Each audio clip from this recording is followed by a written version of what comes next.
Now, a great pleasure. Joining me this evening is Senator Ted Cruz, member of the Judiciary Committee. Thank you, Senator Cruz. I appreciate you coming on very much. I have a bunch of things to talk about, but, you know, his Republicans, MAGA Republicans are semi-fascist and don't like democracy. Looks like it's really backfired on him. Yeah. I wonder what you're thinking, and I wonder what you're hearing down in Texas. Well, listen, I think that's exactly right. And, you know, I got to say, look, we've all seen in politics where one political party will demonize the opposing party. That's not unusual. It's not unusual for Joe Biden to call Donald Trump terrible things. It's not unusual for Trump to call Biden terrible things. That's part of the political process. What today's Democrats have crossed into is a very different threshold, where what Joe Biden is doing now is not demonizing Republican office holders. He's demonizing the voters. He's attacking the tens of millions of people who voted for Donald Trump, who stood up against him. He's calling half of the country fascists. You know, we saw a few weeks ago Kathy Hochul, the Democratic governor of New York, say, if you're a Republican in New York, and by the way, Larry, you're a Republican in New York, she said, get out. You're not a real New Yorker. Get the hell out of New York. Go to Florida where you belong. I got to tell you, I've never seen a politician tell half their voters, get out of my state. You know, I represent the state of Texas. There are millions of Democrats in the state of Texas. I disagree with them on some policy issues, but it's still my job as an elected official to represent them, to fight for their rights, to fight for their interests. And the arrogance, the contempt for the voters, the contempt for democracy it takes for them to refer to half the country as fascists and say, get out of the state, get out of the country, it really is a dangerous and ominous new turn. By the way, Senator Cruz, I'd go to Texas myself. That's what I would do. I just want to... Well, here, and you are invited anytime. You can get a nice little ranch in Texas that's maybe 10,000 acres. I keep trying to invite Sean Hannity to move down. You can get adjoining ranches down there. All right. It'll be my pleasure. Along these lines, look, Biden has been in complete denial constantly about open borders.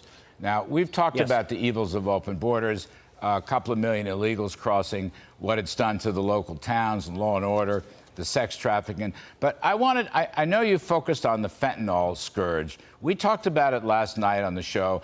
I want to talk about it some more with you. Biden never even mentions the word fentanyl.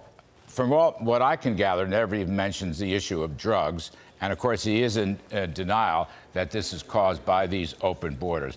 But the question for you, Senator, is the remainder of this session, and let's say that the cavalry comes and you take the Senate in the next session, what can and should be done about this scourge of fentanyl, which is killing so many Americans? Look, the number one thing we have to do is secure our southern border. Joe Biden entered office and made a political decision to open up the border, to refuse to enforce the law. We've now had, in just a year and a half under Joe Biden, 4.2 million people cross illegally into this country. It's the highest rate of illegal immigration in 62 years. And the explosion of drug trafficking. Last year, we had 100,000 people die of overdoses. Just in my home state of Texas, we had over 1,600 people overdose on fentanyl. And I got to say, the Joe Biden body bags, they keep piling up and up and up. And what is causing it is this president, this vice president, this attorney general refuses to enforce the law. When they catch a trafficker, they let him go. They follow catch and release. And they engage in a state of unbelievable denial. You know, just a few days ago, the White House press secretary stood up and said, nobody is walking across the border crossing illegally. And it was a brazen lie. We're used to press flags spinning. It's fairly unusual for a White House press secretary to simply look at the press and flat out lie. I invited Karine Jean-Pierre, the White House press secretary. I said, come down to the southern border, come to the Rio Grande Valley, spend 1 hour with me on the border. I'll take you out with the Border Patrol Union on midnight patrol, and we will encounter dozens, if not hundreds, of illegal aliens any hour of the day we do it in.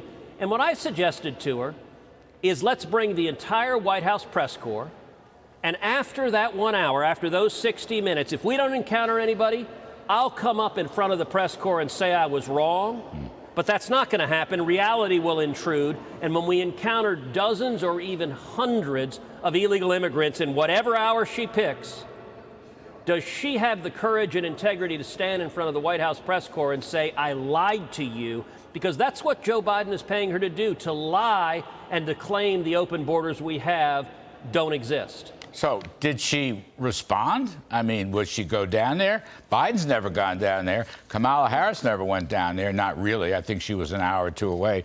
What did the press secretary say? So when I extended the first invitation, she responded and said, I don't need to be lectured by a Republican senator on the border. She didn't address the fact that she was lying.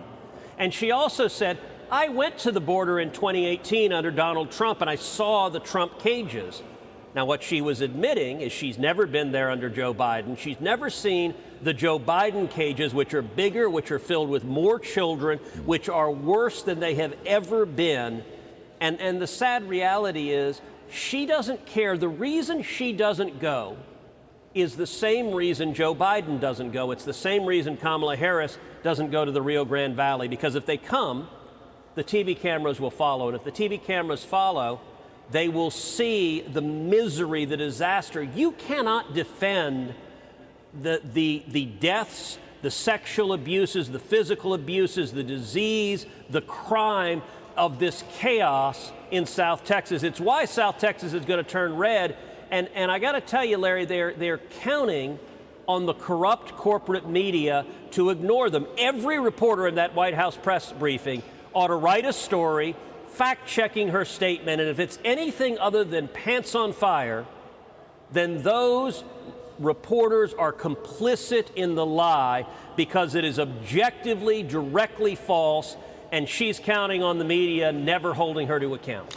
You know, I don't want to beat a dead horse, but not being part of the mainstream media, it would just seem to me, Senator, that this fentanyl problem, which is growing, and as you say, I mean, hundreds of thousands of people are getting killed by it. This is something that cries out for what used to be some kind of bipartisan solution in the interests of America, in the interests of our kids, in the interests of safety, drug education, and so forth. And yet, you never hear that. I mean, Biden makes a lot of promises, says a lot of different things. This is one thing he never talks about. And I think it's on everybody's mind. It's an election issue, but it's bigger than an election issue. And for the life of me, I mean, I don't want to be naive, because I've been down there. I've had 2 tours in the federal government myself. But the fact is, there ought to be a bipartisan solution. This is such a big issue. Well, there really should be, and I don't think there's a family in America that addiction and substance abuse has not touched, and touched tragically. My older sister, Miriam, died of a drug overdose, and so, I mean, I know firsthand the pain and agony this has caused, and it's gotten so much worse. It's gotten so much worse in the last year and a half, and I got to say, Larry, the sad thing is, there are no moderate Democrats left in the United States Senate. I've teed up multiple amendments trying to address the open borders. I teed up an amendment that said we should not send federal government stimulus checks to millions of illegal immigrants in the United States. Every single Democrat voted no. I had another amendment that said we shouldn't send stimulus checks to criminals currently incarcerated in jail right now. Every single Democrat voted no. It failed by 1 vote. I had another amendment that said we should keep Title 42 in place, which protects against public health pandemics from illegal immigrants. Every single Democrat voted no. The problem is today's Democratic Party in Congress, they're more scared of the radical left. They're scared of Bernie Sanders and Elizabeth Warren and AOC than they are of the voters in the general election. And it's why I agreed with your opening riff. I think November is going to be a phenomenal election. I think Republicans are going to retake both the House and Senate. The corporate media is desperately trying to peddle a story that it's going to be a great election for Democrats. It's utter and complete nonsense because the Biden agenda has failed catastrophically. Yes, and I think he's failed too. I really do. Yeah. I just think he has failed, and he's gone over the line. Senator Ted Cruz, sir, always wonderful to see you. Thanks very much for your time.